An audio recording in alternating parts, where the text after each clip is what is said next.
Good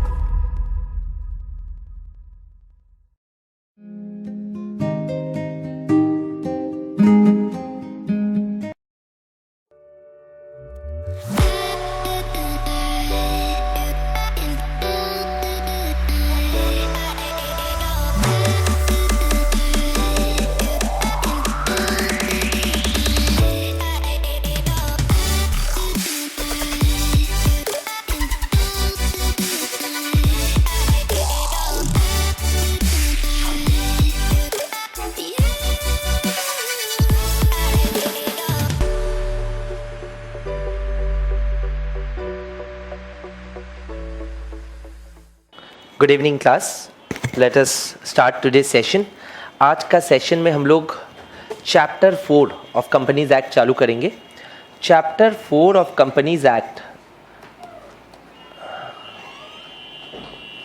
chapter 4 of companies act deals with share capital, a very important chapter from the perspective of exam, from the perspective of your knowledge level, from the perspective of audit, because share capital is not only there in law but also there parts of share capital chapter will be felt by you while you do chapters like buyback of equity shares, redemption of preference shares and redemption of debentures. So all these things will be there in accounts, and all the legal provisions which will be applied in accounts you can learn from this chapter of the Companies Act. And also when you as an auditor go and audit the accounts of company, there while auditing share capital you might need the provisions which you are learning here. Okay, so this chapter, the name of the chapter is share capital. It is practically very important, and from the exam perspective also it is one topic which will be applied in your accounts, law and audit.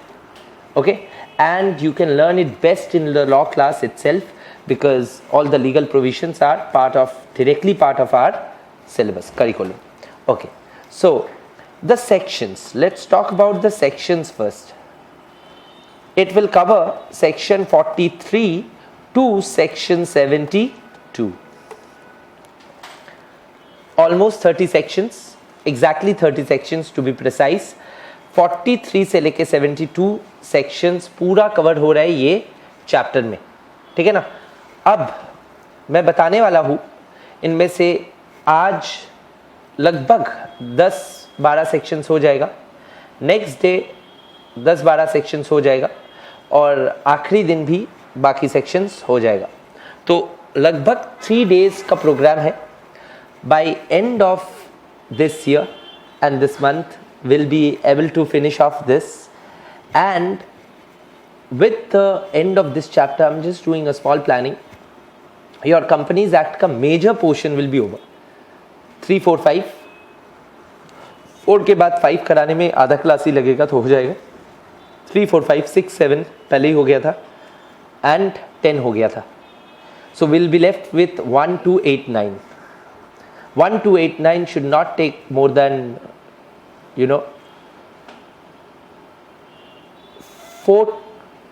4 classes, should not take more than 4 classes. So by mid of next month your Companies Act should come to an end, and alongside the third day will be utilized for interpretation of statutes and general clauses in that batch on the third day, Fridays, and alongside your other 2 days, of course, Negotiable Instrument Act will be followed by when we finish Contract Act. Okay, so of course by end of February, as we have planned, I will be able to deliver what I promised. Okay, so I will start with section 43 today in this chapter, which is known as share capital. Now section 43, if you go by the heading, it's very easy, types of share capital. But there is one type which is unknown to most of you, which I'll clarify and which I'll explain, and the legal provisions of the same we will do in a very expansive manner. Okay, so what is that? Let us first understand how many types of share capital could be there. Share capital could be equity, as you know. In abroad, equity shares are known as ordinary. Okay, and the other kind of shares are preference shares. Of course, it's needless to say, most of you here at Intel level know the difference between equity and preference shares, the rights and the rights and the benefits of holding a preference shares and an equity shares. The differences between the two is known to most of you. Equity shares can again be of two types. Equity shares can again be of two types. Number one, ordinary equity shares. Ordinary equity shares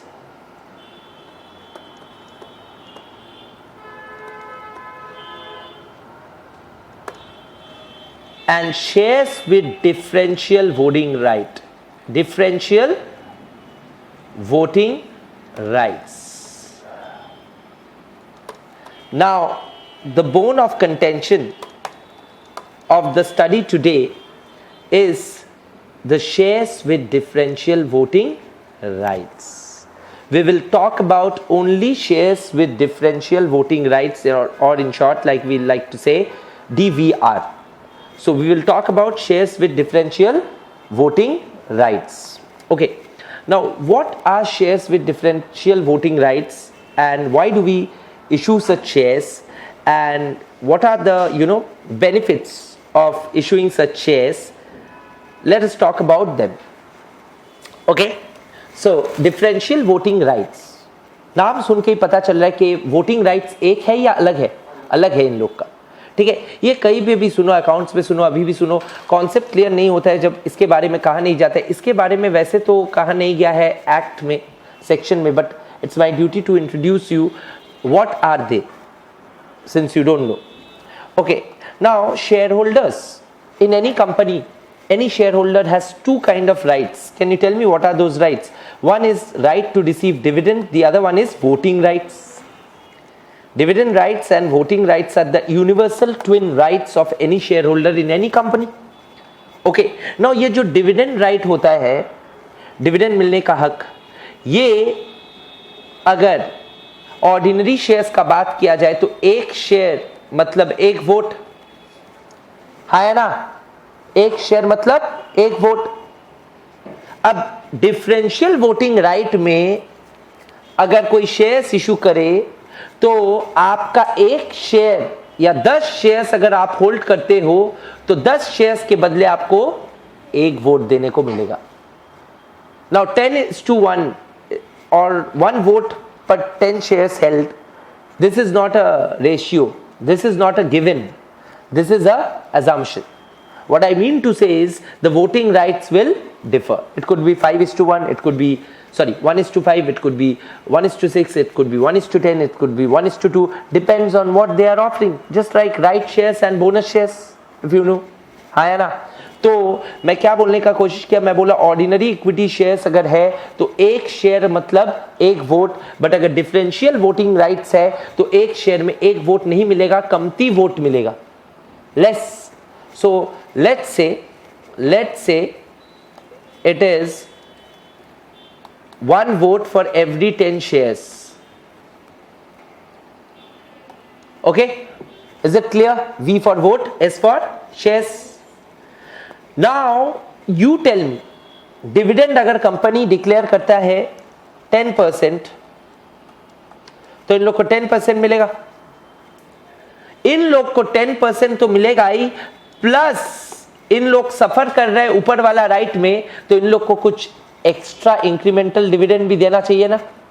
तुम लोग कमती vote करो but ज्यादा dividend लो, है ना? Let's say plus 20%, so whatever is the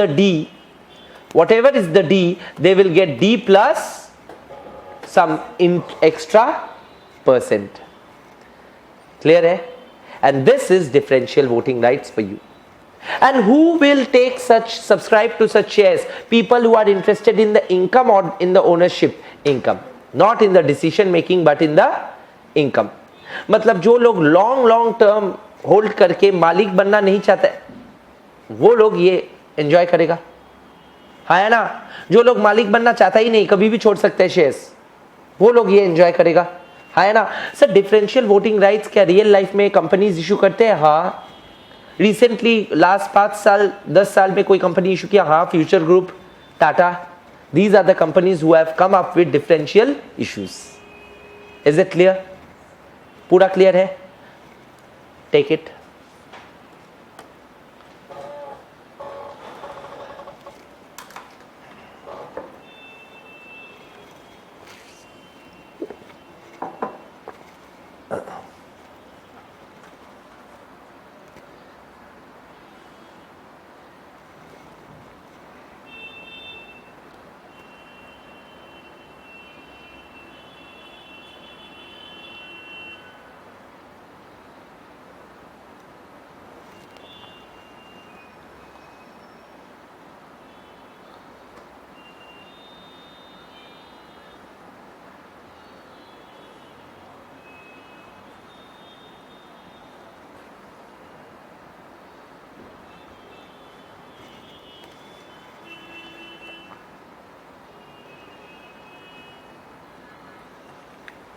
Clear?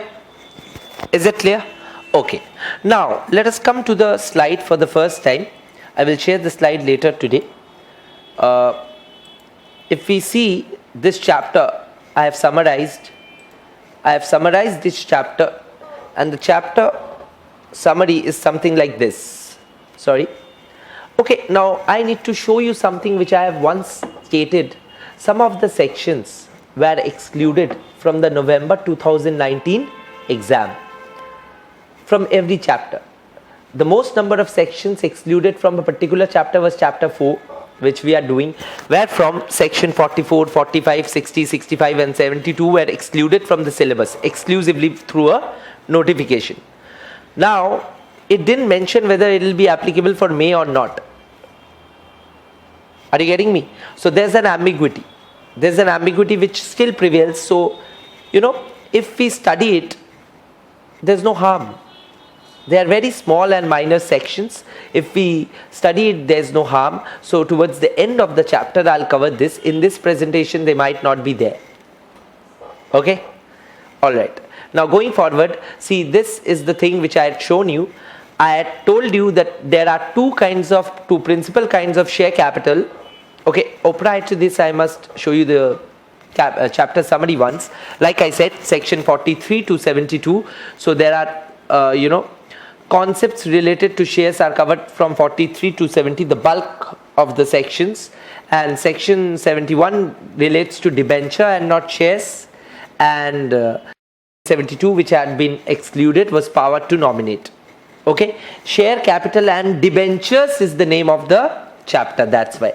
Okay, there's only one section of debenture, namely section 71. Okay, now if you want to copy this, you can. Now let us talk about this slide where section 43 talks about types of share capital. I had explained you equity shares are of two types: ordinary voting rights and differential voting rights as to dividend voting or otherwise. Now preference shares, they are talking about preference shares always comes with a preferential right over the other shares. And what preferential right do they have in terms of dividend and also in terms of repayment of capital. Okay, now this is section 43's actual study, which we need to understand and memorize right in the class like we always do. Okay, now sometimes they ask you direct questions, and in direct questions they can ask you what are the conditions for issue of equity shares with differential voting rights. And these are the 7 conditions, only 7 conditions you need to memorize, which a company needs to fulfill before they go ahead and issue a share with differential voting rights. When I explain you, it will be absolutely clear to you, and after that we will try to write it without seeing, just the points. Okay, all right. Now, before going forward, I will ask you, any company, most of the sections under this chapter, you will see most of the sections under this chapter will have a common point which is unique to this chapter and which is common to most of the sections in this chapter, which you see or come across in your accounts class also, that is authorization by articles. One condition must be fulfilled before you go ahead and issue a share, or you go ahead and buy back a share, or you go ahead and you redeem a share. That is authorization by articles.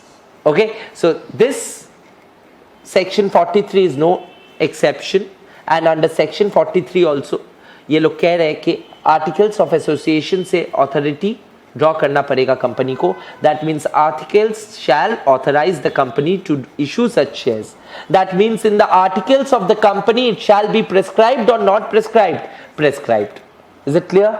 So articles of association of the company authorises. That is numero Uno.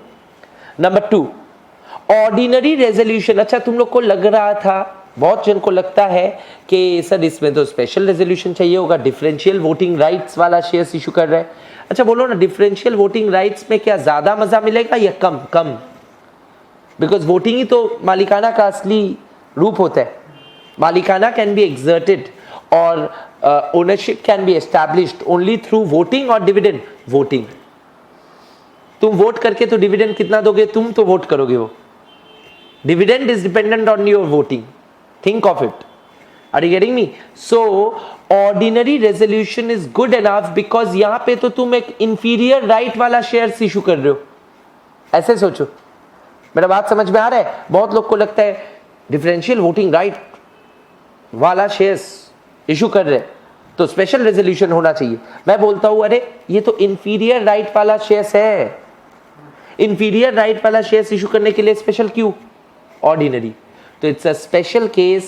You must register its OR and not SR. So number 1 is articles must authorize, and number 2, 7 conditions for issue of shares with voting rights, differential voting rights. Number 1 is articles must authorize, and number 2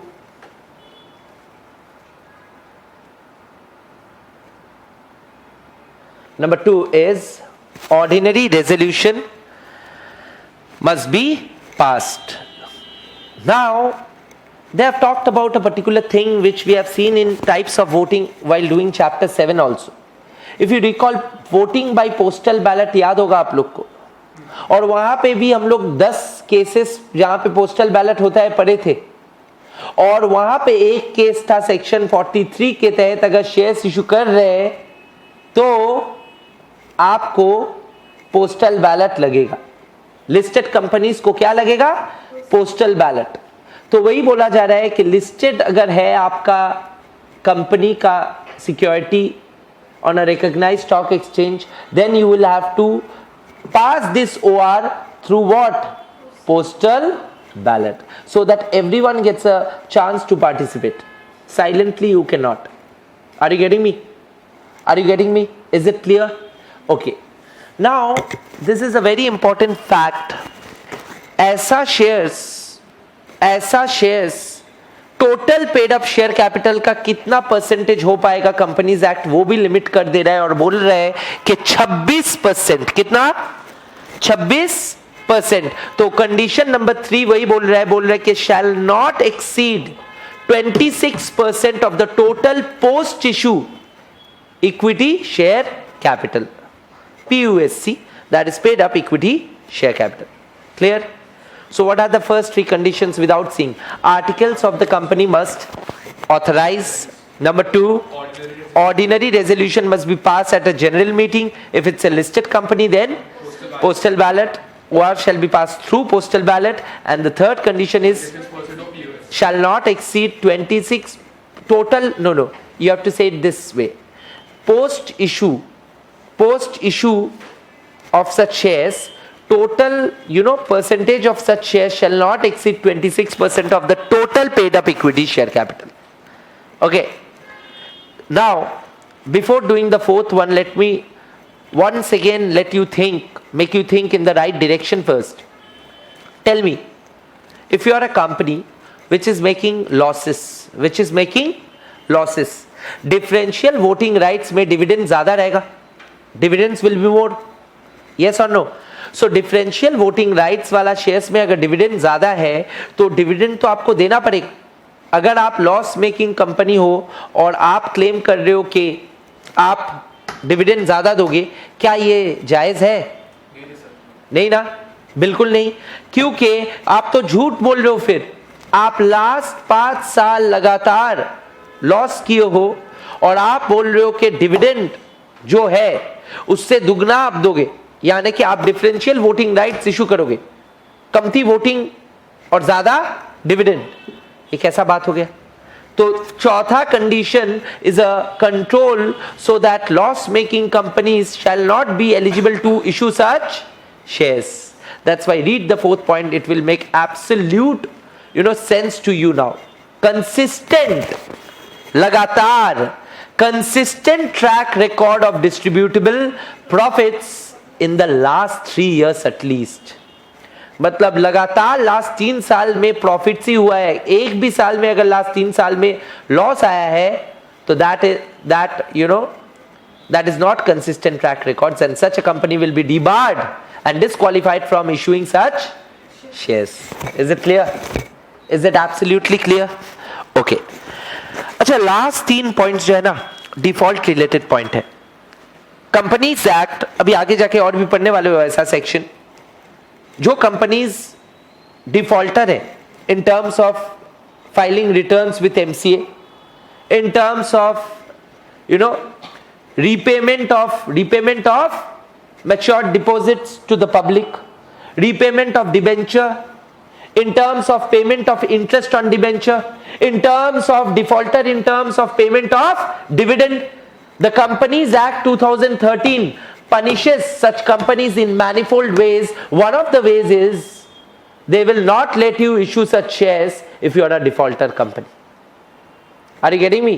Defaulter in what? Defaulter in payment of dividend, defaulter in repayment of share capital, defaulter in repayment of debenture, defaulter in repayment of matured deposit, defaulter in filing of annual returns and annual accounts which are to be filed every year, section 92 MGT 7 है ना.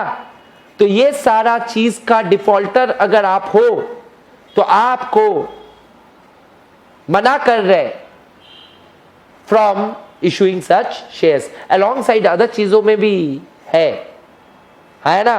ये तो इस section में हम लोग देख रहे हैं, but the general overview is such: if you are a defaulter company, you will be debarred from doing and enjoying a lot of things. Should be, है ना. This is point number 4 to 7. There are 8 points. I'm sorry, not 7, 8 points. Okay, and 8 points में हम लोग 4 point करने के बाद next 4 points में पहला 3 पॉइंट में डिफॉल्ट लेके बात हुआ है. एक बार देखो point number 5, 6 and 7. 5 is talking about not defaulted in filing of financial statements and annual returns in the last 3 years. अच्छा, आप लोग को प्रैक्टिकल लिंगो थोड़ा समझा दूं. ये जो फाइनेंशियल स्टेटमेंट्स फाइल करना पड़ता है, इसका फॉर्म है AOC 4. इसका फॉर्म है फॉर्म नंबर AOC 4. एंड ये जो एनुअल रिटर्न फाइल करना पड़ता है AR, इसका फॉर्म है MGT 7. MGT 7 is section 92 which we have covered and you recall, right? And this is wide section 137, no, 134. Okay. So 134 and 92, 134 is left. It's a part of chapter 9 of Companies Act as well as your book, and this is a part of chapter 7. ये तो chapter 7 में था, याद है ना, section 92. हाँ, annual return वही तो लिखा AR. Clear है ना? Very good. Clear है ना? तो this is what they are saying. If you every year every company needs to file these two forms, that is financial statements and annual returns of a company in the prescribed format of the MCA, which is MGT7 and AOC4 respectively, because of the legality of the sections, and this needs to be filed within a prescribed time limit. Of course, we have seen the time limit. This we will see when we study it. What was the time limit? 60 days from the due date of holding AGM or actual AGM. है ना?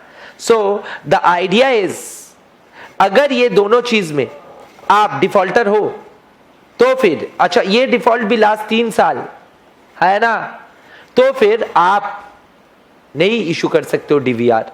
Clear है? Is it clear? 5th के बाद 6th and 7th भी defaults है. क्या क्या defaults पढ़ो और डिफरेंस क्या है सोचो दिमाग में. Please read.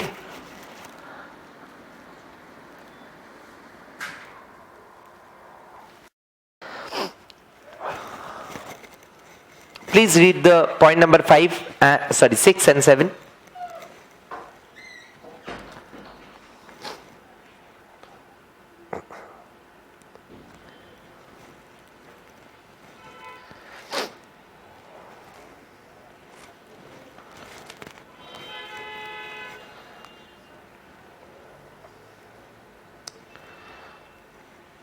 क्लियर है? डिफरेंस क्या है sir?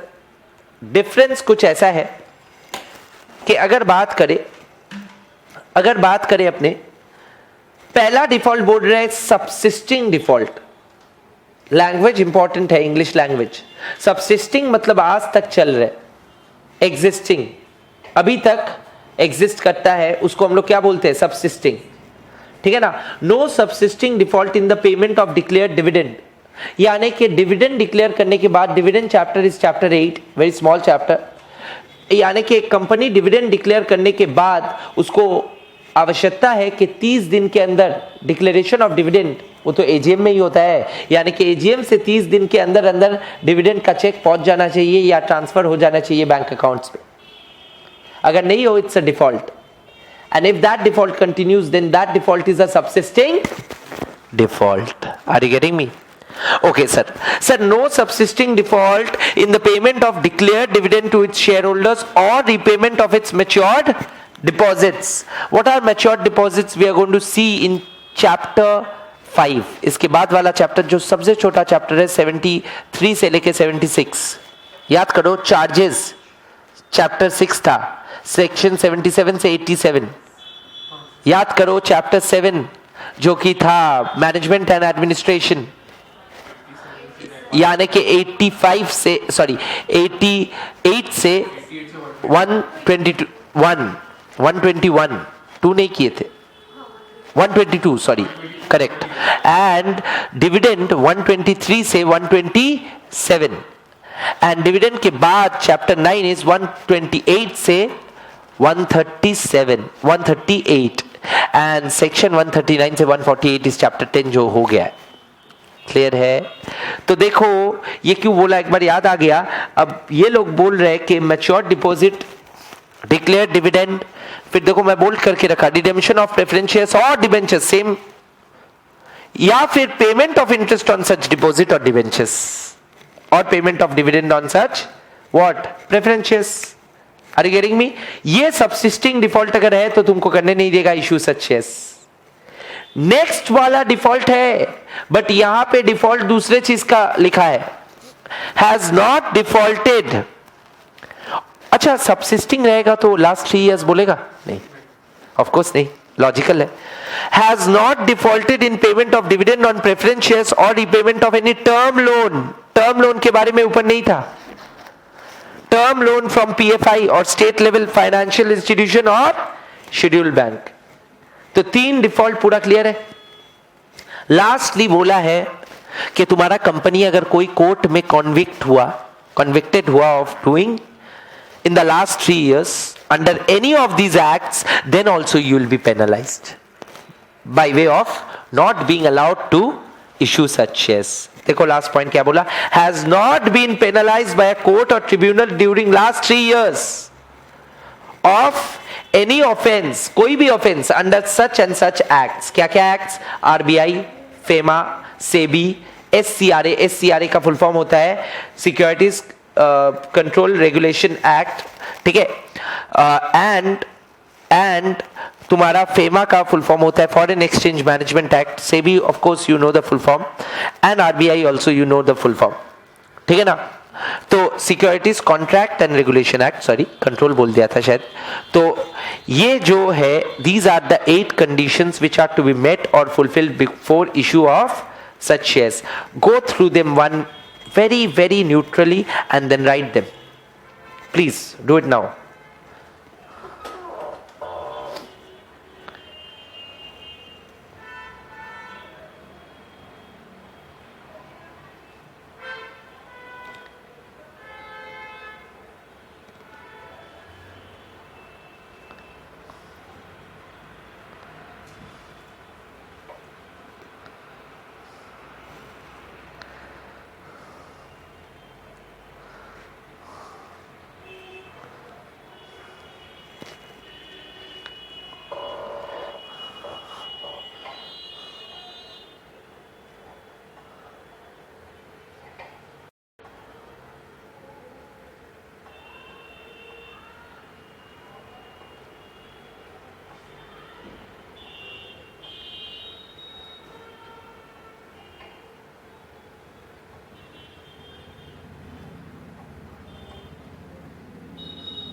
Is it clear? Okay.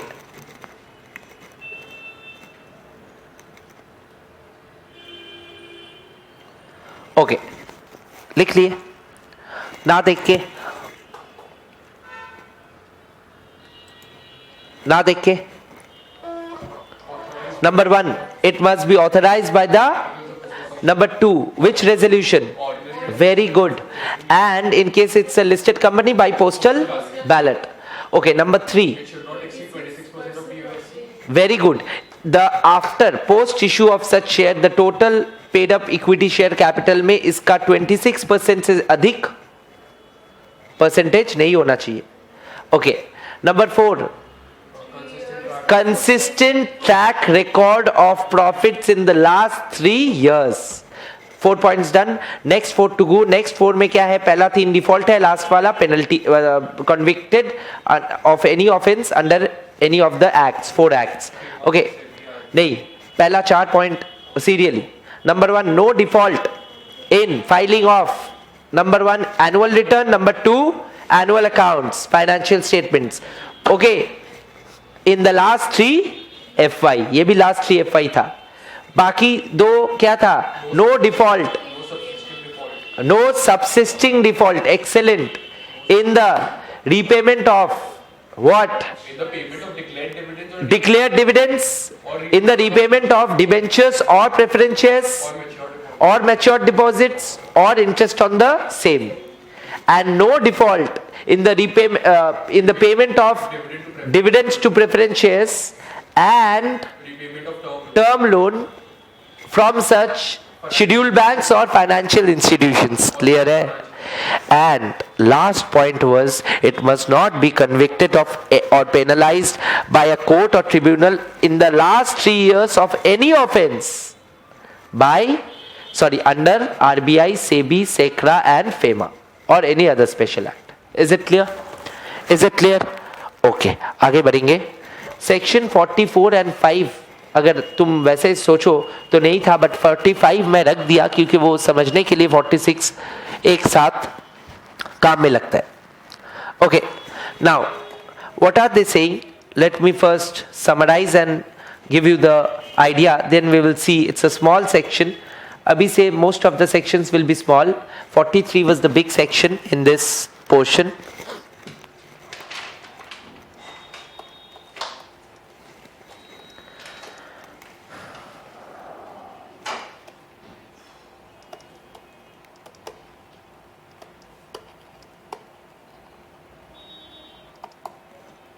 Okay, sir, what is it saying?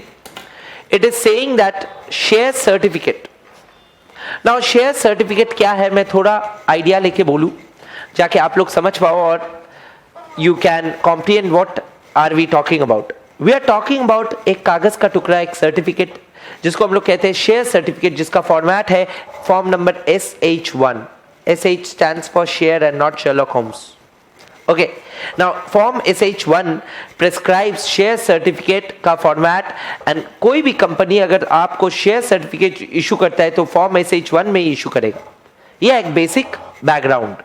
Sir share certificate होता क्या है?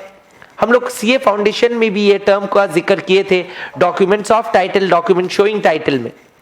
डॉक्यूमेंट शोइंग टाइटल ये है, this is a document showing title, यानी कि you can not transfer the ownership of the shares by mere delivery of this instrument. It's a document showing title and not document of title. Are you getting me? Number one. Number two, sir ये company लोग क्यों करता है? As a proof और an evidence of your share holding in the company you are entitled to a share certificate issued by a company. I tell you, listed companies and companies which hold shares in the dematerialized format. I am repeating, listed companies and companies which hold shares in the dematerialized format do not require कागज का टुकड़ा. उन लोग का तो online demat account में securities कितना पड़ा है हर इन्वेस्टर को पता है. And the screenshot of that account is good enough proof, valid evidence that they are the shareholders. है ना? But ये शेयर सर्टिफिकेट तब तो अभी रिडंडेंट हो गया होगा. हाँ, it is as good as, it has become as good as redundant in today's date. In today's date it is as good as redundant, यानी कि यूजलेस बन चुका है अब. हाँ. ओके, नाउ सर अगर यूजलेस बन चुका है तो क्यों लग रहा है? अच्छा बोलो ना, डीमेटेरियलाइज फॉर्मेट में क्या प्राइवेट लिमिटेड का शेयर्स होगा? कभी नहीं, कभी नहीं सर. सर पब्लिक कंपनीज जो लोग not required to hold it in dematerialize format, they can also not hold it in dematerialize format, and they have physical securities और physical copies of shares, and for share holders of such company it becomes useful still. And that is why the concept is totally not redundant. Are you getting me? So ये उन लोगों का जरूरत है, उन लोगों को जरूरत है जिन लोगों के पास शेयर्स है, उन कंपनियों का जिन कंपनीज का डीमेटेरियलाइज फॉर्मेट में अभी भी नहीं है. क्लियर है? तो मैं एक शेयर होल्डर हूं, मैं एक इन्वेस्टर हूं, मेरे पास डीमेटेरियलाइज्ड फॉर्मेट में शेयर्स नहीं है क्योंकि मैं एक प्राइवेट लिमिटेड कंपनी का शेयर होल्डर हूं. तो क्या मुझे शेयर सर्टिफिकेट का एंटाइटलमेंट हो सकता है? हाँ. क्या कंपनी मुझे इशू करेगा चाहने से? हाँ. है ना? अच्छा सर और एक चीज बताइए, अगर आपके पास ये जो शेयर सर्टिफिकेट है ये खो जाता है, क्या रिस्क है? हाँ रिस्क तो है, बट क्या डुप्लीकेट बन जाएगा? हाँ. और ये डुप्लीकेट बनाने का रूल क्या है? देखो, तुम कंपनी के पास दरखास्त करोगे डुप्लीकेट देने के लिए, बट कंपनी तुमको आसानी से नहीं देगा. कंपनी को सुन लो, तुमको एक इंडेमनिटी बॉन्ड देगा, इंडेमनिटी बॉन्ड. और ये टर्म मैं समझाया था कॉन्ट्रैक्ट एक्ट पढ़ाते वक्त. ये भी और एक कॉन्ट्रैक्ट ऑफ इंडेमनिटी है. इंडेमनिटी बॉन्ड में तुमको लिखना पड़ेगा, सुन लो पहले, इंडेमनिटी बॉन्ड में तुमको लिखना पड़ेगा कि कंपनी, डियर कंपनी, अगर बाद में कोई मेरा शेयर सर्टिफिकेट ले आके दावा करता है कि उसी का शेयर्स है, या बाद में कोई कंपनी को कुछ लेने का देना पड़ जाए मेरे को डुप्लीकेट इशू करने के लिए, हाँ है ना, तो मैं जिम्मेदार उठाता हूं, लॉसेस का भरपाई मैं दूंगा, है ना, क्योंकि कंपनी को तो लॉसूट डिफेंड करने के लिए कोर्ट में खर्चा करना पड़ेगा. याद है section 125 of Indian contract act, all sums, all costs, all damages shall be reimbursed. है ना. ये चेतन भगत कहां से हुआ? ये तो डुप्लीकेट है, वो तो प्लेजरिज्म था. ये बोल रहा हूं कि कंपनी को अगर नुकसान हुआ शेयर होल्डर का वजह से, शेयर होल्डर को डुप्लीकेट शेयर सर्टिफिकेट इशू करने की वजह से, तो इसका भरपाई शेयर होल्डर कंपनी को देगा. ये तो और एक एग्जाम्पल हो गया, example number 6. Are you getting me? It's a unique example I haven't discussed. It is there in the book though. Okay, so this is another aspect of indemnity. Are you getting me? पूरा clear हो रहा है? Sure? आगे बढ़ते हैं, एक बार देखते हैं लैंग्वेज को. देखो एक बार, अभी आसान तरीके से समझ में आएगा, एकदम आसान.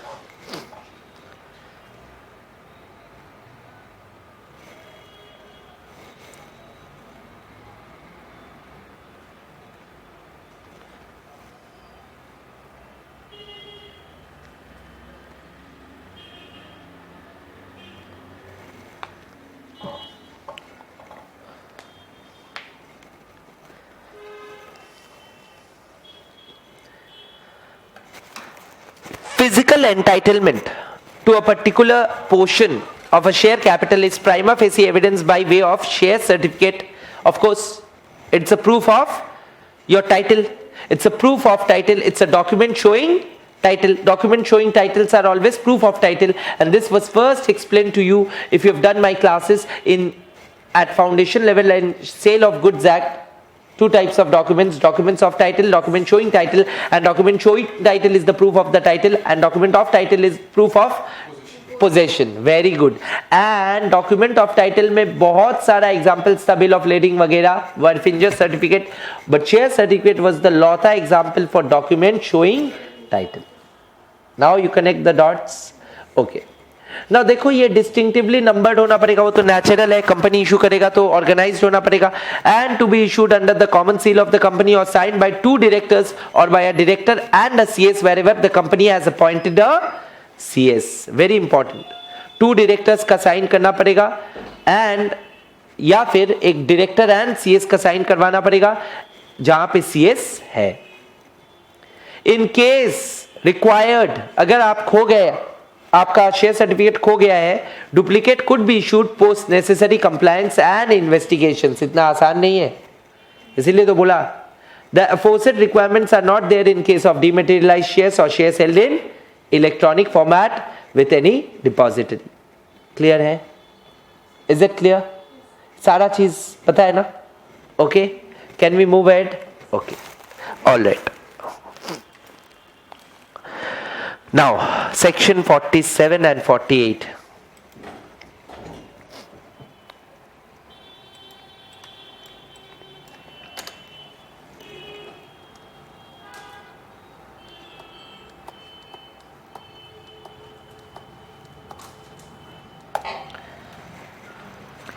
नाम क्या है सेक्शन का? Rights and variation of rights. यानी कि 2 राइट्स है. हर शेयर होल्डर का कितना राइट होता है? आज ही तो बोला, dividend and voting. D and V. D and V are the only R of the S. Dividends and voting rights are the rights of a share holder. Clear है? तो ये राइट्स कैसे, क्या क्या है, और ये राइट्स कैसे वैरी हो सकता है, यही बात लेके सेक्शन 47 एंड 48 बात कर रहे हैं. क्लियर है? सो variation, rights and variation of rights of a shareholder. Rights and variation of rights of a shareholder.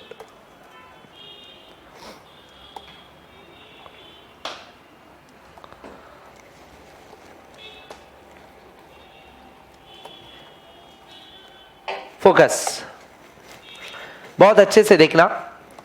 अच्छा, मेरे को बताना, वोटिंग राइट्स लेके बात करता हूं,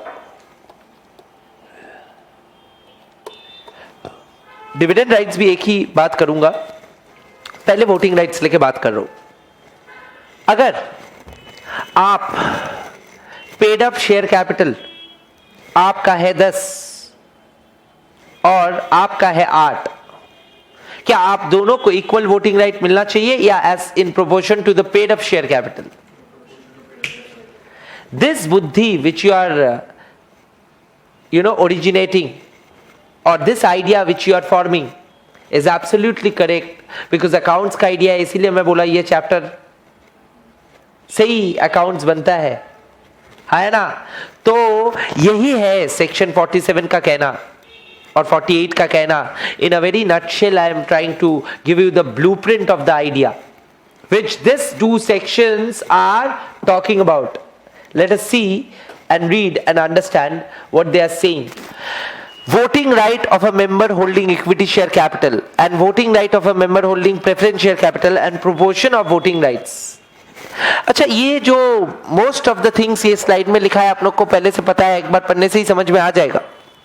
मेरे को बताओ, voting right of a equity share capital और a member holding equity share capital, every member, ना देख के, every member who is a equity share holder, member तो प्रेफरेंस शेयर होल्डर भी है, इक्विटी शेयर होल्डर भी है, because every share holder is a member.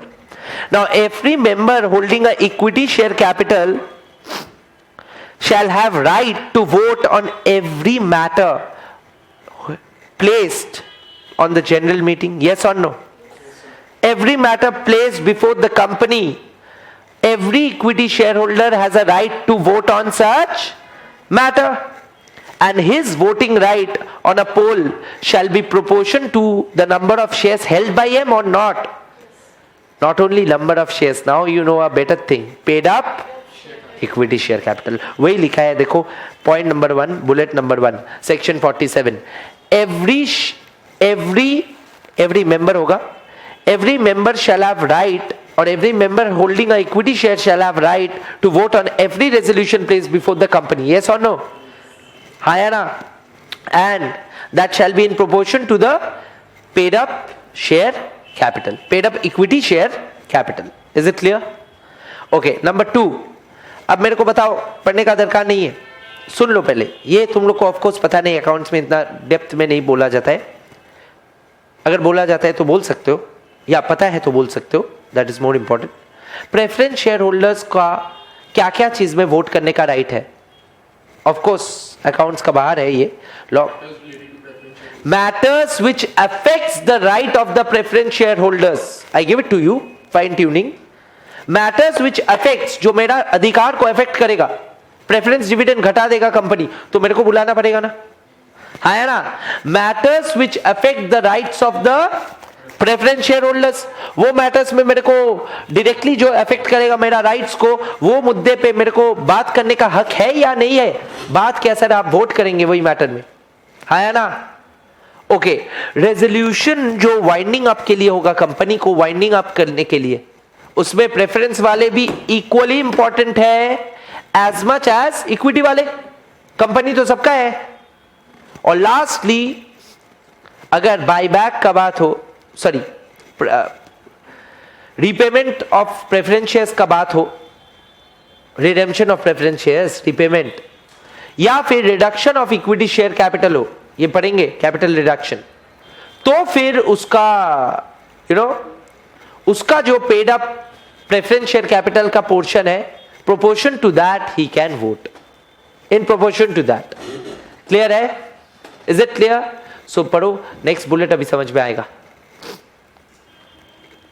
The 3 rights of a preference share holder और member holding preference share capital. Number 1 मैं highlight करके रखा, directly affects the rights, यानी कि example preference dividend. Number 2, any resolution for winding up of the company, कोई भी resolution जो winding up of the company के लिए है उसमें वो भी बात करेगा. एंड लास्टली, अगर कैपिटल रिडक्शन हो रहा है या फिर repayment of preference share capital हो रहा है, तो इसका voting right on a poll shall be in proportion to his share in the paid up equity, sorry, paid up preference share capital. Clear है? हाँ है ना? समझ में आ रहा है? ओके. लास्ट जो पॉइंट है वही मैं पहला चीज बोला था, आज पढ़ो. Proportion of voting rights, the proportion of voting rights of equity share holders to the voting rights of the preference share holders shall be. अच्छा सर, ये नहीं बोले थे आप, ये नहीं बोला था. Proportion of equity to preference कितना होगा? In proportion of their paid up share capitals, in the total paid up share capital. Total paid up share capital 10 crore है, उसमें इक्विटी है 6 करोड़, प्रेफरेंस है 4, 6:4 वेट होगा. Weights, are you getting me? So this is the funda. Okay, now come to section 48. सेक्शन 47 was rights, voting rights, and section 48 is variation in rights. Variation in rights. अब देखो variation in rights जो चीज है उसमें क्या बोला जा रहा है, मैं बहुत इजीली बोलना चाहता हूं. ओके, अच्छा पहले जान लो.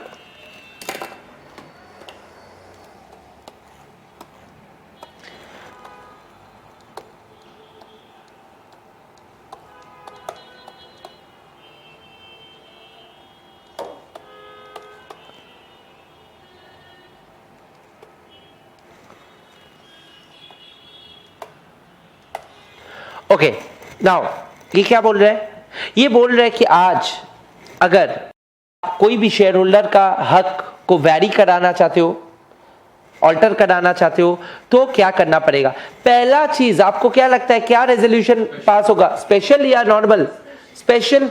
ऑर्डिनरी रेजोल्यूशन से काम नहीं बनेगा, 3/4 या स्पेशल मेजॉरिटी से ही काम बनेगा, यानी कि special resolution shall be passed. 75%, 3 times the votes against. Clear है? नंबर 1. नंबर 2 बोल रहे हैं ये तभी कर पाओगे, स्पेशल रेजोल्यूशन पास करके भी वैरी तभी कर पाओगे when the variation का power is drawn from the articles और मेमोरेंडम. आर्टिकल्स और मेमोरेंडम का बात बोला गया है, बट आर्टिकल्स में रहेगा. देखो, if provision with respect to such variation is contained in memorandum और आर्टिकल्स. मेमोरेंडम में कहां पे लिखा रहेगा वो बोल दे रहा हूं, शेयर कैपिटल जो क्लॉज है उस पे. शेयर कैपिटल क्लॉज ही तो है ना? ओके, नाउ तो बोला है must be mentioned in articles और मेमोरेंडम. क्लियर है? अच्छा सर, अगर ये मेंशन नहीं रहा तो भी चलेगा? बोल रहे तो भी चलेगा, मेंशन नहीं रहा तो भी चलेगा अगर साइलेंट है articles. If MOA and AOA are silent in regard to this variation of rights, then if plus इसके साथ और एक चीज होना पड़ेगा, plus the terms of issue में ये लिखा हुआ है वेरिएशन के बारे में. Terms of issue of such shares में ये वेरिएशन के बारे में लिखा हो तो तुम स्पेशल रेजोल्यूशन से कर पाओगे, even if it's not mentioned in articles और मेमोरेंडम. सर कहां पे लिखा है? यहां पे पढ़ो.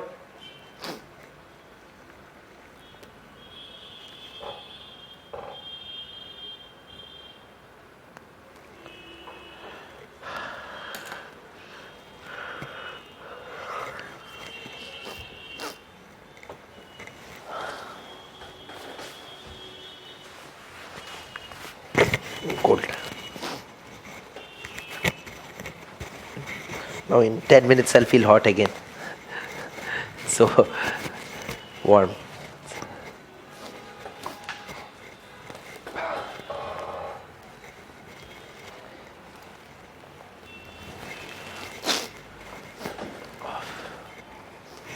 Is it clear? Okay.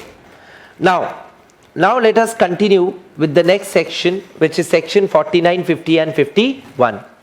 ये तीनों साथ में है, ऑलमोस्ट एक जैसा ही है. अच्छा सर, ये जो बाकी पॉइंट्स है आप पढ़ाए नहीं, बाकी पॉइंट्स बहुत इजी है, एक बार देख लेते हैं.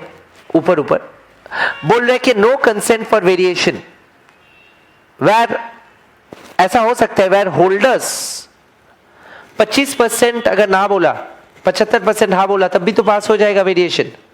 बट यहां पे अनजस्ट नहीं है माइनॉरिटी के लिए, माइनॉरिटी के ऊपर जाके अनजस्ट ना हो, इसीलिए कंपनीज एक्ट बोल रहे कि अगर मिनिमम 10% ना बोल रहे तो उन लोग का बात सुनो. मिनिमम 10% उन लोग का बात सुनो, एंड वो लोग अगर कंसेंट नहीं दिया तो they can move to the tribunal. And tribunal variation को कैंसिल भी करा सकता है. तो देखो, नो कंसेंट फॉर वेरिएशन वाला जो पॉइंट है वो पढ़ो, समझ में आएगा. बोल रहे कि where holders of not less than 10% of the issued shares of a class did not consent to such variation और vote in favor of special resolution for the variation, they may apply to whom? Tribunal. And the tribunal to have the variation cancelled, and where such an application is made to, and the tribunal doesn't confirm the variation, that cannot be proceeded with, provided that an application under this section, section 48 subsection 2, shall be made within how many days? 21 दिन after the date on which the consent was given or the resolution was passed, and may be made on behalf of the shareholders entitled to make the application. Clear है? Okay. Binding decision of the tribunal, बोल रहे decision of the tribunal of course binding होगा. अभी कल या परसों एक major decision आया कॉर्पोरेट लॉ लेके, सुने हो सर? आप ही तो सुनाएंगे.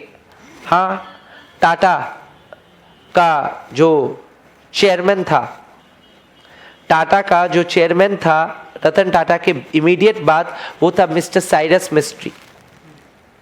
And very mysteriously he was dethroned within 6 months of his chairmanship by Mr. Tata only.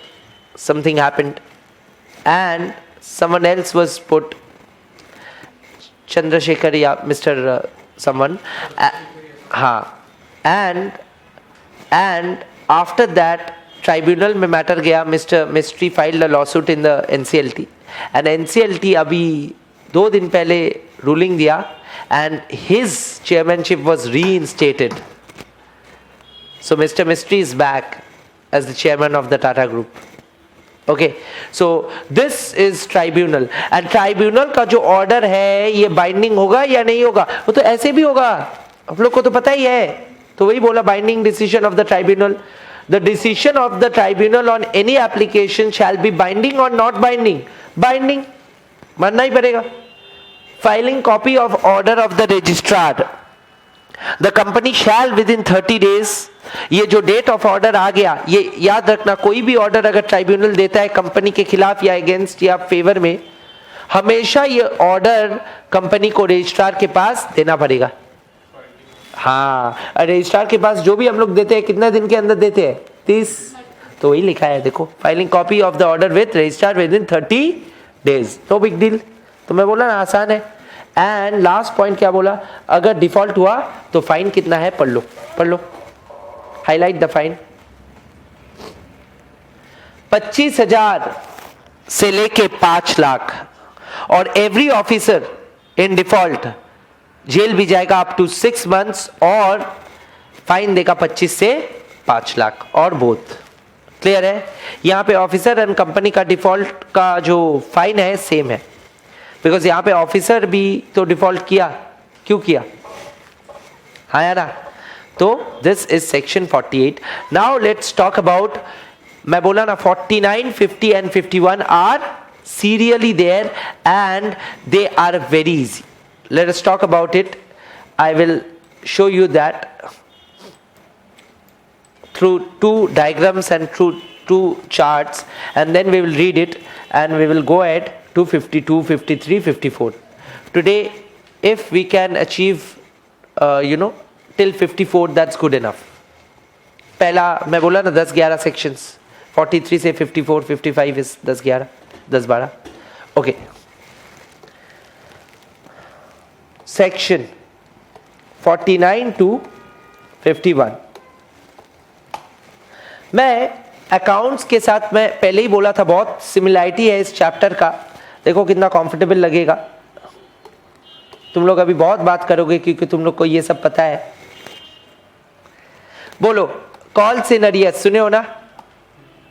Call in arrear करने का पावर है एक कंपनी का. सर कंपनी थोड़ी ना कॉल इन अरियर करेगा. कॉल इन अरियर तो शेयर होल्डर पैसा नहीं देने से कॉल इन अरियर होता है. हाँ, शेयर होल्डर जब कंपनी को पैसा नहीं देता है वापस, तब क्या होता है? Calls in arrear. बोलो, कॉल्स इन अरियर जो कॉल्स पेड नहीं हुआ, जो अनपेड है, उसमें क्या डिविडेंड या वोटिंग राइट रहेगा या नहीं रहेगा? तो लिखो no dividend and no voting rights. No dividend, no V rights, no D rights. Chapter 7 में ही था। वेरी गुड, क्लियर है? चैप्टर 7 में ही था नहीं? कहाँ पे बताओ? वो सेक्शन 106। वहां पे थोड़ा सा हल्का सा डिफरेंट था, रेस्ट्रिक्शन ऑन वोटिंग राइट्स। मैं वेरी गुड बोला because he remembers. Restriction on voting rights, restriction on voting rights में सेक्शन 106 में क्या बोला जा रहा था कि अगर, And he called you. हाँ वेरी गुड, अगर कोई कॉल्स अरियर में है तो फिर वोटिंग राइट को रिस्ट्रिक्ट किया जा सकता है, और वही तो देख रहे हैं हम लोग। So the moment I said no V rights, he said chapter 7 में था, he co-related this with section 106. Very good, and he could recollect the section number. I'm amazed. Good. Not amazed, I expect. Okay, so this is calls in arrear. This is calls in arrear. अच्छा sir, calls in arrear का general ज्ञान दे रहे हो तो बताओ ना, interest मिलेगा क्या कंपनी को? कंपनी क्या इंटरेस्ट चार्ज कर सकता है कॉल्स इन अरियर में? ये तो अकाउंट्स का जवाब है। हाँ, अगर आर्टिकल्स अलाउ करे वंस अगेन तो अलाउ कर सकता है। और कितना, ये भी तो पढ़े हो सीए फाउंडेशन में? नहीं, पहले 5 था, अभी 10। सो the company can ask for interest on calls in arrear if the articles allow at the rate of 10% per annum. Clear है? Is it clear? है ना?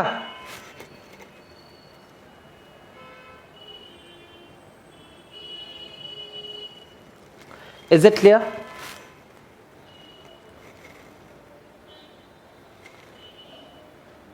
क्लियर है ना?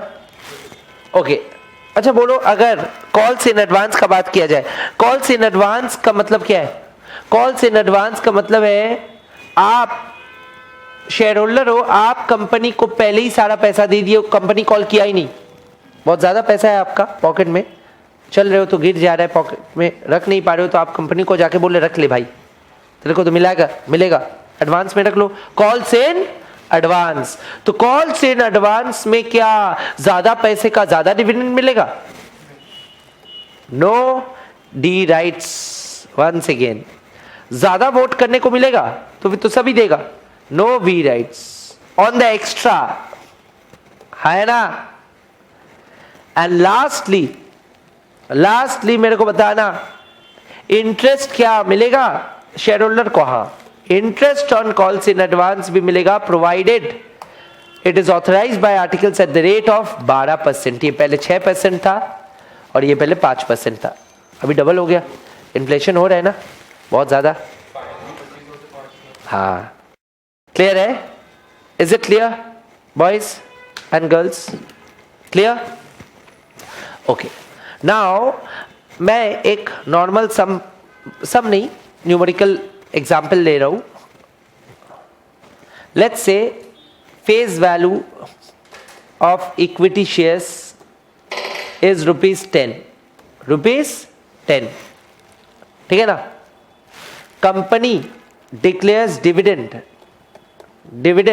Declared at the rate of 20%. This is in case 1, this is case 2, and this is case 3. ठीक है? सब ठीक है? सबको समझ में आ रहा है? केस 1 में मैं बोला, पहला डेटा जो दे रहा हूं देखो, paid up share capital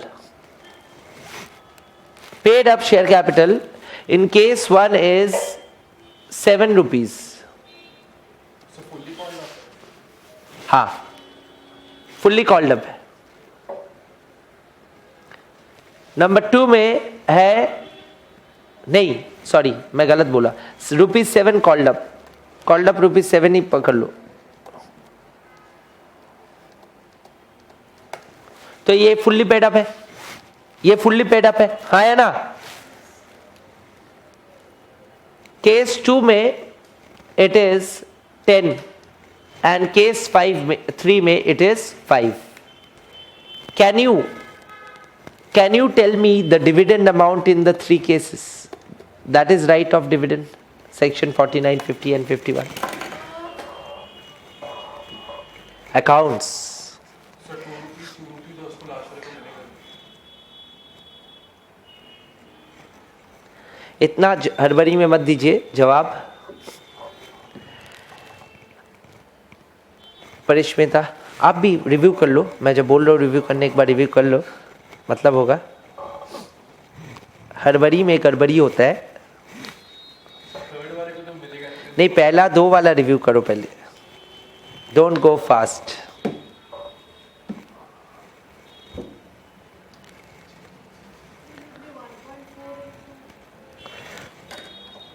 one 1.4 and 2, आप बोल रहे हो 2 and 2. अब मैं आंसर दूं. पहला चीज 7 रुपया अगर पेड अप शेयर कैपिटल है तो डिविडेंड तो पेड अप शेयर कैपिटल में मिलता है.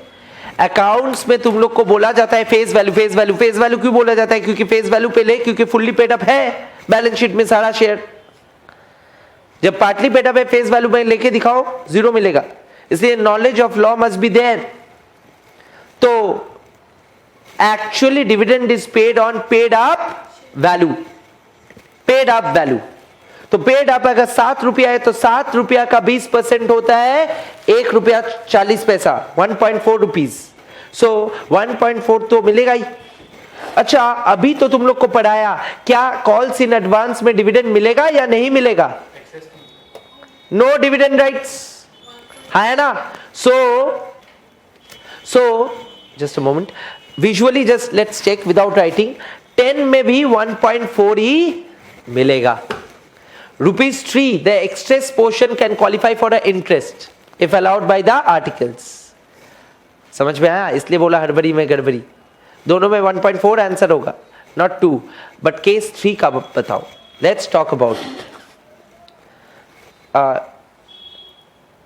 सहेज डिड मेंशन दैट नहीं मिलेगा. आपको क्या लगता है?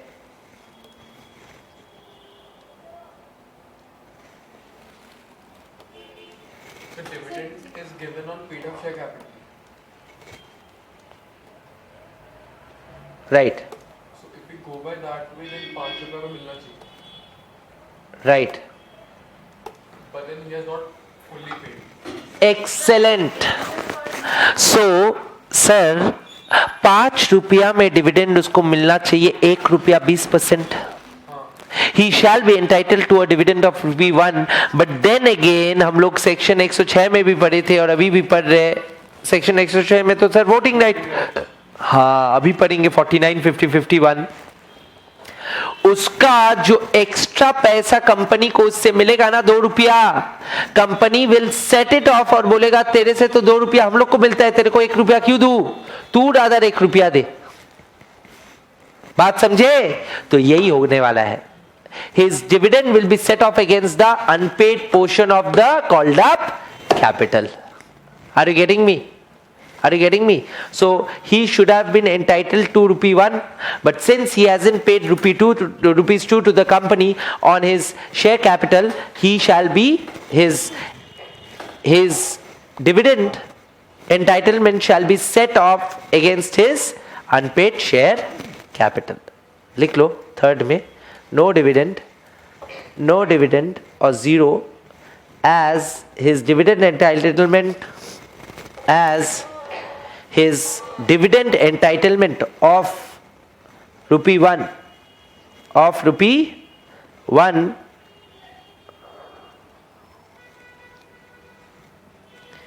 shall be set off against his unpaid share capital. Against his unpaid share capital. Is it clear? Clear है ना? आसान भी है. Okay. Now let us go for some more. Okay. Now let us see what is section 49 to 51 saying. calls are made by the company on security holders to pay the amount called up in respect of partly paid up securities. Calls have to be uniformly made. The language is, I have highlighted the keyword uniform. And there should be differentiation for a given class of security holders. A company can keep advance subscription or call money received in advance. मैं बोला ना calls in advance allowed है. No voting right on that advanced amount till the amount is duly called for and adjusted. The company could pay proportionate dividends to the proportion amount paid on each share. Advance payment will never lead to increased voting rights. मैं बोला ना no. But delayed payment of call money could be the reason of decreased voting rights. ये भी section 106. Very good.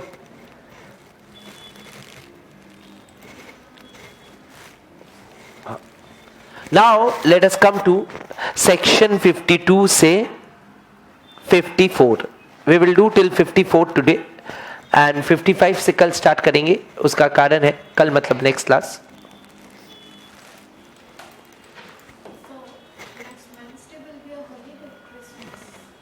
Yeah, of course, without doubt.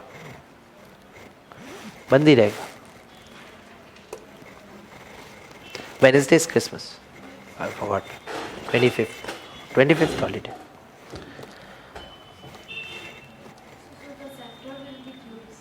I guess so. Should be. Okay. Section 52. Section 52 is what? Section 52 बोल रहे हैं ये भी accounts का directly उठाया हुआ चीज है. Securities premium.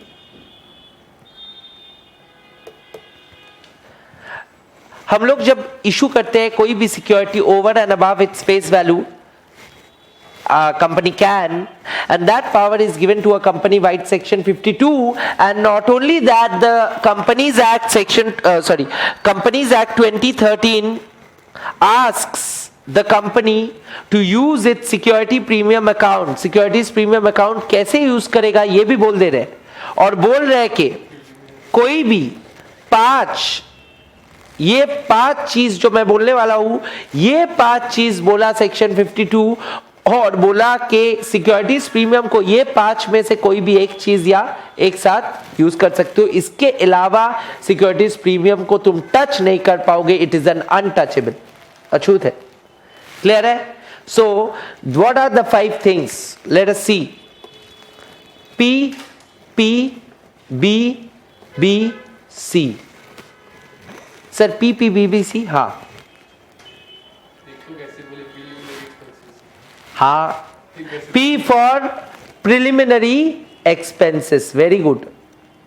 Sir, what are preliminary expenses? अरे कंपनी फॉर्मेशन एक्सपेंसेस. आज मेरे पास एक क्लाइंट आया आके बोला कि सर मेरे को प्राइवेट लिमिटेड कंपनी खोलना है प्रोप्राइटरशिप बिजनेस से. तो उसका कंपनी फॉर्म करने के लिए जो खर्चा है, AOA, MOA, drafting charges, incorporation charges, other MCA fees, ठीक है, डीएससी बनाना, डिन बनाना, जितना भी खर्चा है, मेरा प्रोफेशनल फीस है, ये सारा कंपनी का क्या हो जाएगा? Preliminary expenses. Because company exist नहीं कर रहा है बट खर्चा हो रहा है कंपनी का नाम में. हाँ या ना? समझ में आ रहा है? तो ये सारा खर्चे को सिक्योरिटीज प्रीमियम में अगर शेयर इशू हुआ, सिक्योरिटीज प्रीमियम अकाउंट क्रिएट हुआ तो उससे आप सेट ऑफ कर सकते हो. नंबर 2, प्रेफरेंस शेयर्स का बारे में बात किया जाए. अच्छा बोलो, अगर प्रेफरेंस शेयर्स को हम लोग रिडीम करते हैं, रिडेम्पशन ऑफ प्रेफरेंस शेयर्स या फिर redemption of let's say you know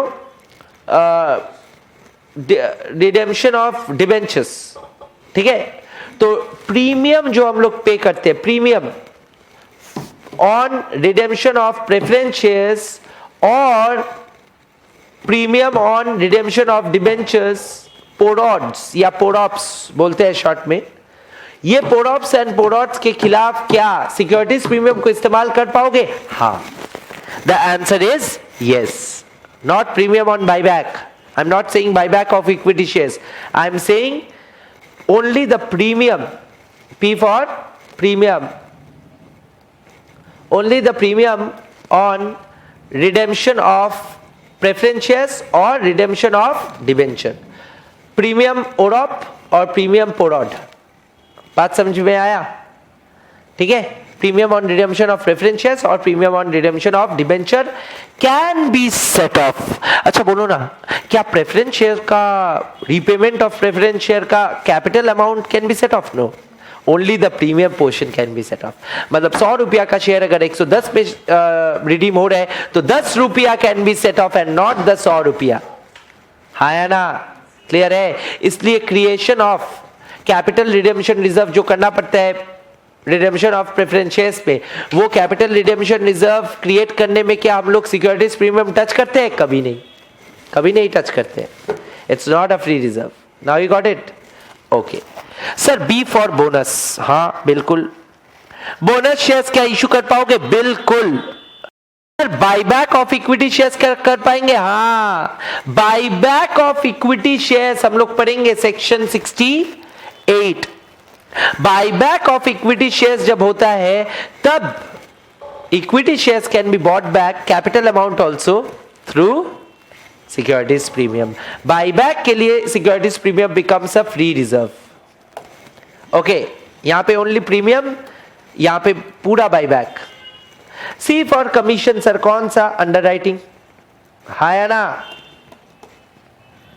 underwriting वगैरह तो क्लियर है, तो कभी भूलना मत, पी पी बी बी सी।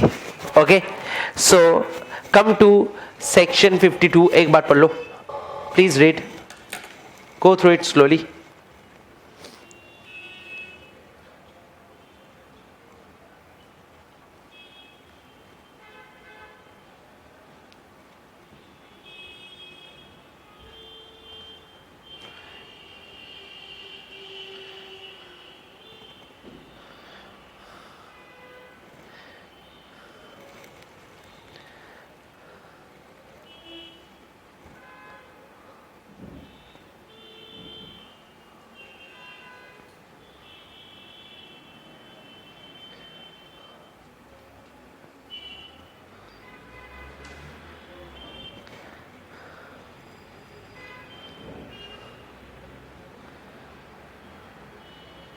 क्लियर है? Okay, all right. तो we go to section 53। We go to section 53 and 54 will be our last section for the day. 53 क्या बोल रहे हैं देखते हैं। 53 बोल रहे हैं बहुत आसान एक चीज, बहुत ही आसान एक चीज बात कर रहे हैं 53 बोल रहे हैं क्या पता है? सिक्योरिटीज को नहीं, शेयर्स को, सिर्फ और सिर्फ शेयर्स को कभी भी डिस्काउंट में इशू मत करो। ये नया कंपनीज एक्ट का रूल है। जो लोग 11-12 नया कंपनीज एक्ट इंप्लीमेंट होने से पहले पढ़ रहा था या सिलेबस चेंज करने से पहले पढ़ रहा था, वो लोग पढ़ता था ना securities can be issued at a discount, premium और पार। अभी डिस्काउंट को हटा दिया गया, बोला डिस्काउंट विस्काउंट कुछ नहीं, कभी नहीं। डिस्काउंट में तुम सिक्योरिटी इशू कर ही नहीं पाओगे, क्यों करोगे? है ना? So you can not issue a security at a discount that is lesser than a face value. But sir security तो आप गलत बोले, शेयर बोले थे ना? हाँ, यानी कि डिबेंचर अभी भी डिस्काउंट में इशू हो सकता है बट शेयर नहीं। Got it? बीट प्रेफरेंस और equity. Got it? So this is being said by section 53. तो section 53 बोलता है shares cannot can't be issued at a discount. ठीक है? You cannot issue shares at a discount. Is it clear? समझ में आ रहा है? यानी कि डिवेंचर चाहो तो डिस्काउंट में इशू कर सकते हो, बट यहां पे एक चीज है, मेरे को बताइए, आप लोग सुने हो ना, अभी नेक्स्ट सेक्शन में वही पढ़ाऊंगा। स्वेट इक्विटी शेयर्स, स्वीट बोलता है बहुत लोग, जिन लोग का इंग्लिश बहुत ऑक्सफोर्ड कैम्ब्रिज लेवल का है। तो स्वेट इक्विटी शेयर्स जो है, sweat equity shares is a type of shares or class of shares which are issued to the employees of the company in lieu of their consideration which is generally got or received from such employees in the form of their intellectual property, know-how, patent, कुछ discover कर लिया technology, high class employees, ठीक है, वो लोग अगर company को कुछ फायदा दिलाता है तो कंपनी फायदा के बदले में क्या देता है? स्वेट इक्विटी शेयर्स, है ना, क्विट प्रो को। सो स्वेट इक्विटी शेयर्स जो देता है उसमें फायदा कैसे होता है उन लोग को? Sweat equity shares are issued at a lower than face value, मतलब एकदम 2-3 रुपया में स्वेट इक्विटी शेयर्स आपको दिया जाएगा। मार्केट में शेयर का वैल्यू है 400 रुपया, तो वही तो आपका कैपिटल गेन है ना। तो स्वेट इक्विटी शेयर्स तो सर बिलो फेस वैल्यू हो रहा है, ये अलाउड है, बोल दिया section 53। So section 53 states that other than sweat equity shares you can not issue shares at lesser than its face value. लेकिन स्वेट इक्विटी शेयर्स को मिनिमम पीरियड के लिए रखना भी पड़ता है। हाँ वो ठीक है, बट मैं बोल रहा हूं कि other than this you can not issue, that's also a fact. Sweat equity के बारे में तो नहीं बोला सेक्शन 53, वो तो सेक्शन 54 बोला, वो तो अभी सीखेंगे। क्लियर है? Is it clear? सर कहां लिखा हुआ है दिखाइए एक बार, आंखों से देखे, देख लो section 53, read according to section, अच्छा हेडिंग पढ़ो सर, प्रोहिबिशन मना किया हुआ है on issue of shares at a discount, issue of what? Securities या shares? Shares। फिर क्या बोला? According to section 53 a company shall not issue shares at a discount except in the case of issue of sweat equity shares given under section 54, जो अभी हम लोग पढ़ेंगे। Clear है? Is it clear? Full? Okay। Before starting with section 54 I want to revise the whole of class today एक बार quickly, फिर 54 बोल के आराम से 54 को समझा के, बड़ा सेक्शन है, हम लोग छुट्टी लेंगे। पहले 54 शुरू करने से पहले एक बार रिवीजन हो जाए।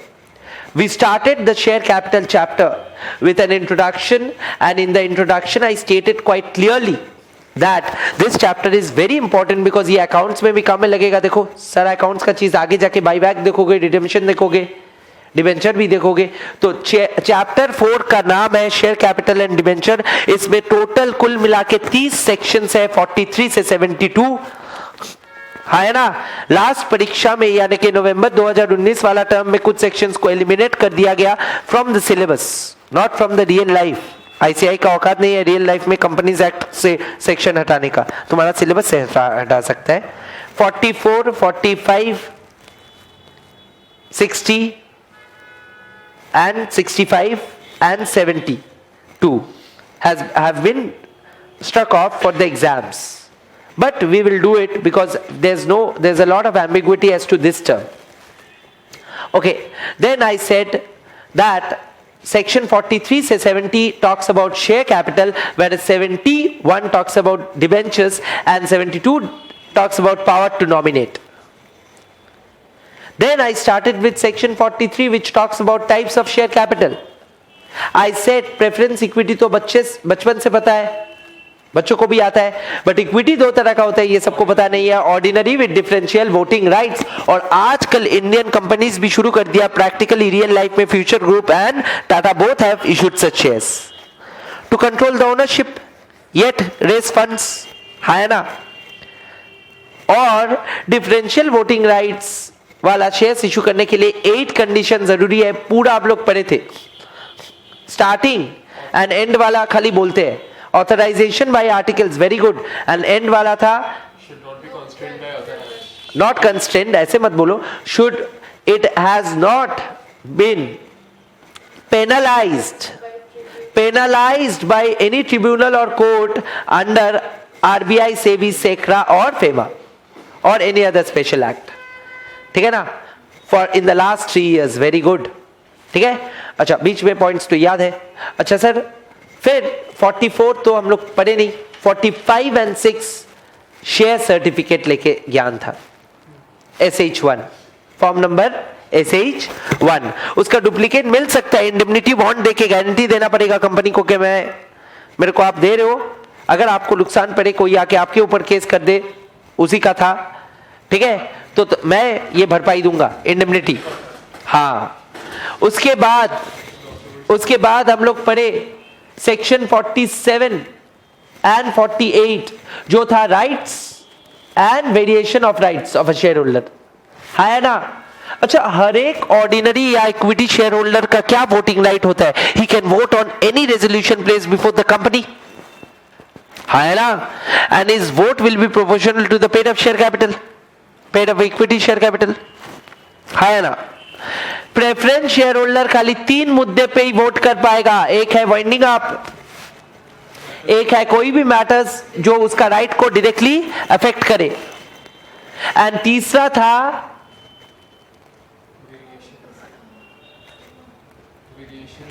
वही तो डायरेक्टली हो गया। तीसरा क्या था? What was number 3? देखो मत सोचो,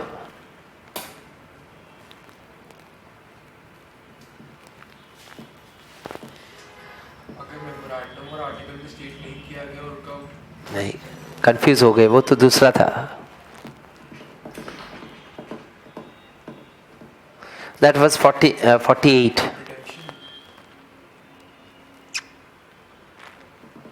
क्लोज। नहीं, देखो मत, देख तो सकते हो but of course give up करने से देख लो, इसलिए रिवीजन देखो कितना इंपॉर्टेंट है। मैं एक बार एक झलक दिखाऊंगा एक वर्ड का, तो मैं बोला यू आर क्लोज, ये भी हिंट दिया, ये यहां पे नहीं है, मजाक कर रहा हूं। Okay, now he said redemption, I said it's close, repayment of capital, capital reduction, he's close, reduction and repayment of preference share capital.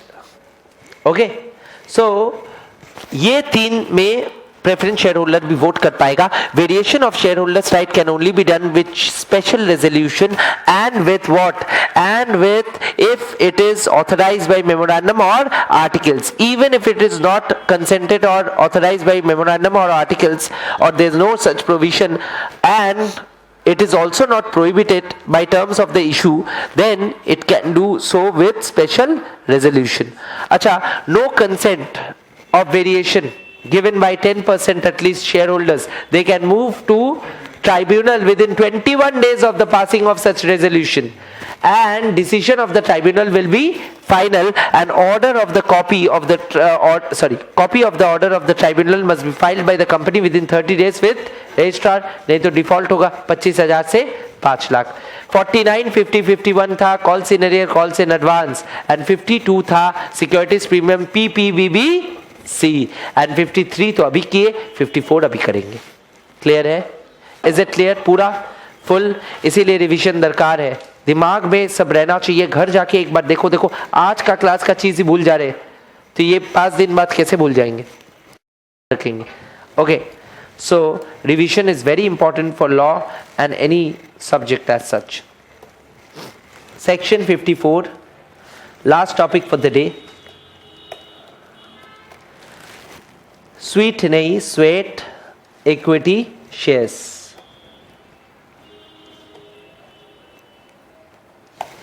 पहले मेरे तरफ से मैं पूरा समझा दूं, आप लोग फिर कॉपी कर लेना, फिर लास्ट में स्लाइड्स देखेंगे, समझेंगे, ठीक है?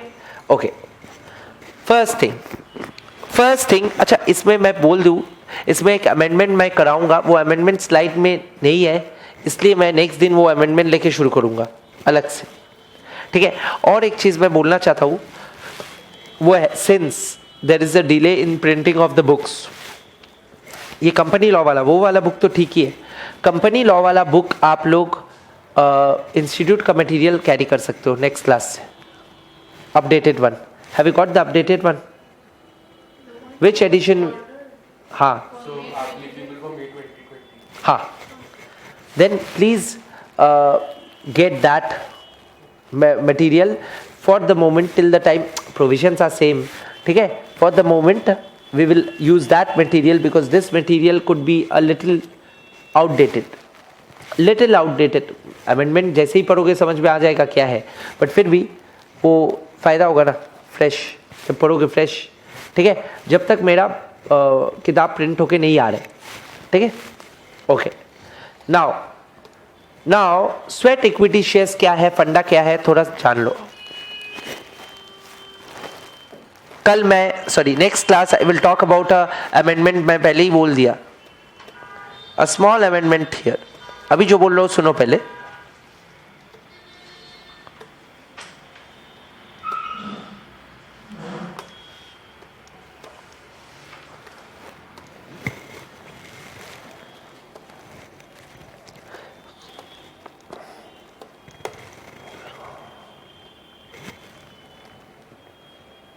नो हाउ दिया, पेटेंट दिया,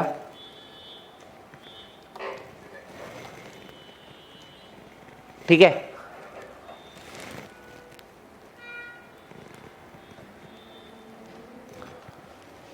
कंपनी उसको बदले में कुछ देगा, कंपनी उसको स्वेट इक्विटी शेयर्स देगा। नाउ ये स्वेट इक्विटी शेयर्स उसको कंपनी या कंपनी का होल्डिंग या कंपनी का सब्सिडियरी, और यहाँ पे परमानेंट एम्प्लॉय का मतलब है एक ऐसा एम्प्लॉय जो 1 साल से ऊपर कंपनी में है, over 1 year. He could be a director, he could be an employee, or he could be a director or employee of the holding or subsidiary.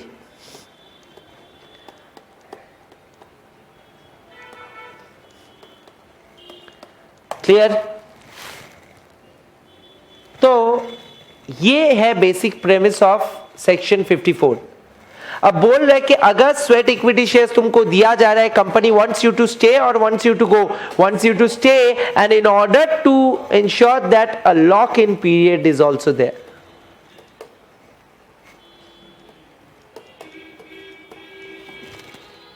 Minimum number of years you have to hold the securities, okay, before selling it off, okay, all right. Now these are the basics of sweat equity shares. Of course it is a very important fact that you can also decide and you can also think that मेरे को बोलना कि ऐसा sweat equity shares क्या ऐसे ही ordinary resolution लगेगा या क्या लगेगा, special. Of course share issue कर रहे हो, can it be issued at a discount? Yes, section 53 permits, है ना। अच्छा अब मेरे को बताओ एक लास्ट एस्पेक्ट डिस्कस करने लायक, ये जो स्वेट इक्विटी शेयर्स है कितने का मिलेगा, ये कौन तय करेगा, मेरे को बताओ तो, कौन तय करेगा ये स्वेट इक्विटी शेयर्स कितने का मिलेगा एम्प्लॉय को? बोर्ड क्या ऐसे ही हवा में तय करेगा? बोर्ड ऑफ डायरेक्टर्स में ही तो डायरेक्टर है, डायरेक्टर खुद को खुद दे देगा, चालाकी हो जाएगा। They need not special resolution, approval का बात नहीं हो रहा है, मैं बोल रहा हूं कि टेक्निक क्या होगा कि कितना वैल्यू का शेयर्स दिया जाए। आज अगर आप मेहनत करके कुछ द अमाउंट ऑफ प्रॉफिट और the value of the know how और द पेटेंट और the things made available, intellectual property given to the company, उसका वैल्यूएशन करवाना पड़ेगा किससे? रजिस्टर्ड वैल्यूअर्स से।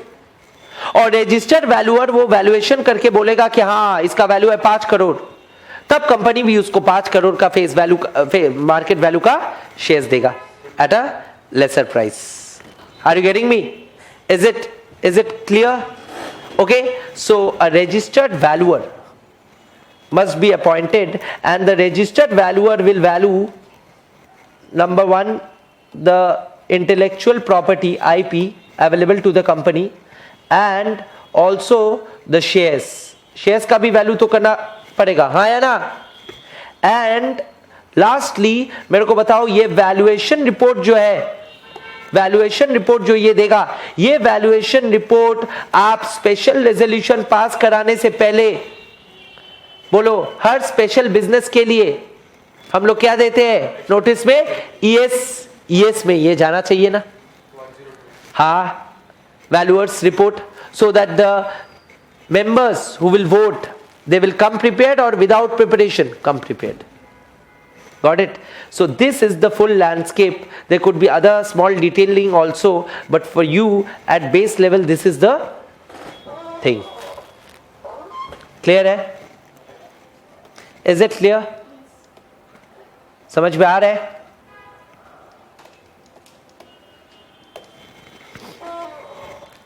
Clear है? Copy.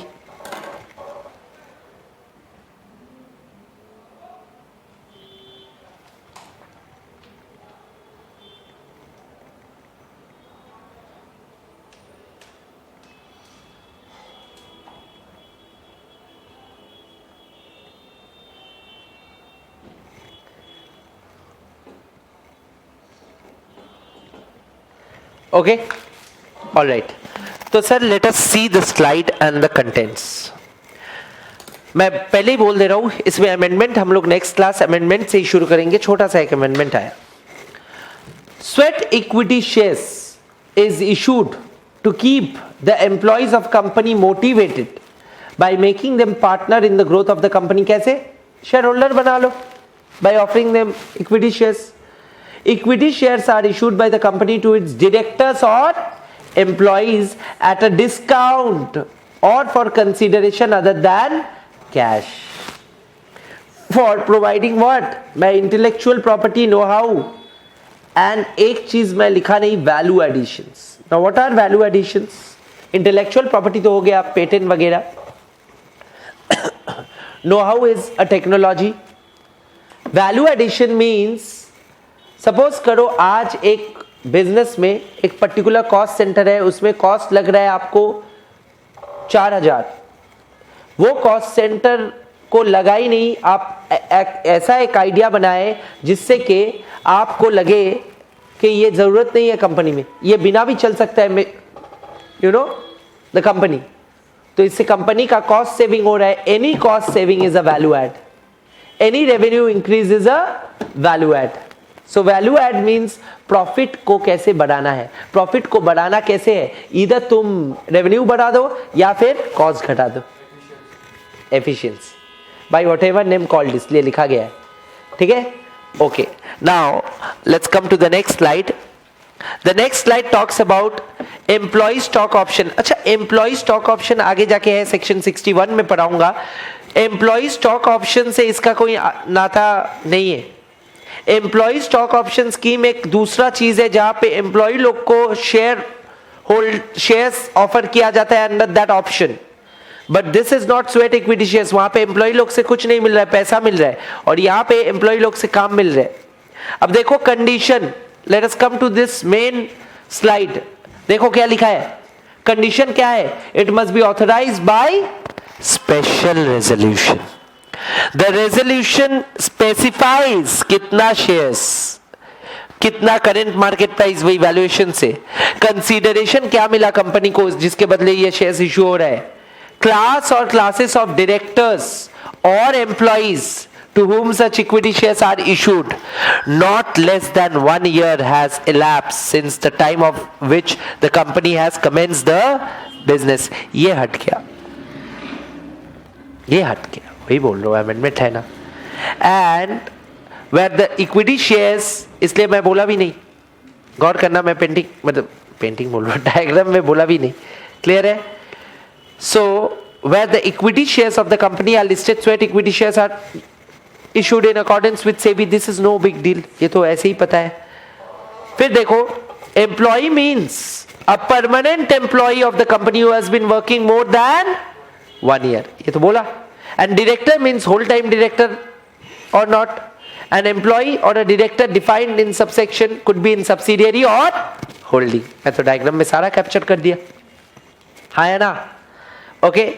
नाउ वैल्यू एडिशन का मीनिंग देखो, मैं अभी बोला था, वैल्यू एडिशन मींस एक्चुअल और anticipated economic benefits. Economic benefits दो तरह से होता है, रेवेन्यू बढ़ाओ, कॉस्ट घटाओ. टू बी डिराइव्ड और डिराइव्ड. अच्छा, to be derived by company from an expert और a professional for providing know how और making available rights in the nature of intellectual property to whom sweat equity is being issued. Clear है? Is it clear? That concludes sweat equity shares as a topic. We will continue in the next class from section 55. next class में majority of the section खत्म हो जाएगा और उसके बाद वाला class में chapter 5 के साथ खत्म हो जाएगा. So we will be done with 3, 4, 5, 6, 7, 10. 8, 9, 1, 2 will be left. 2 more classes we have, of course. Okay, so we're meeting on Monday for our usual class. Wednesday there won't be class, you're correct, because it's Christmas. We will once again meet on Friday. Thank you.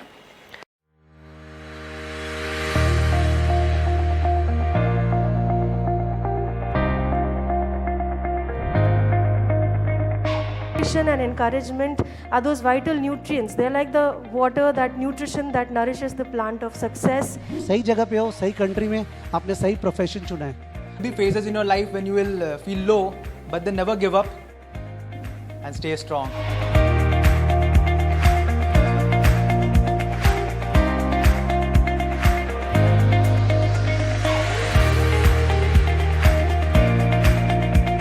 There's no shortcut to success. Seriously, there is no shortcut. एकदम chill मार के पढ़ो, normal, seriously.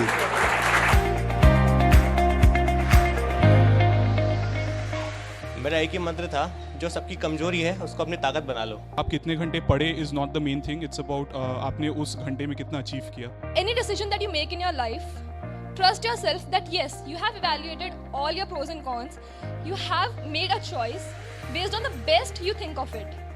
Just trust yourself that yes, if you have chosen it, stay true to it, give all of yourself to it, and that's how you can succeed in anything you want. Not just CA, but that's how you should live your life. मैं मेरे गांव से पहला हूं जिसने CA में enter किया और CA कंप्लीट भी किया.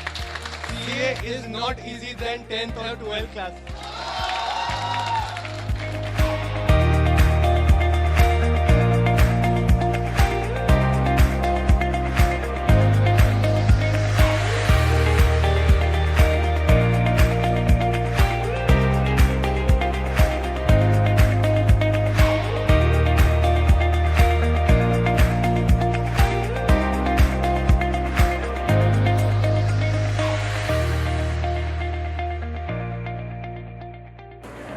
Sandhya Saraf Educational Institute की much awaited felicitation ceremony for the top rank holders of the country बस खत्म हो चुकी है और अब हम एक एक करके हमारे स्टूडेंट से बात कर रहे हैं किस तरह उन्होंने इंस्पिरेशन ली है हमारे टॉप रैंक होल्डर्स से.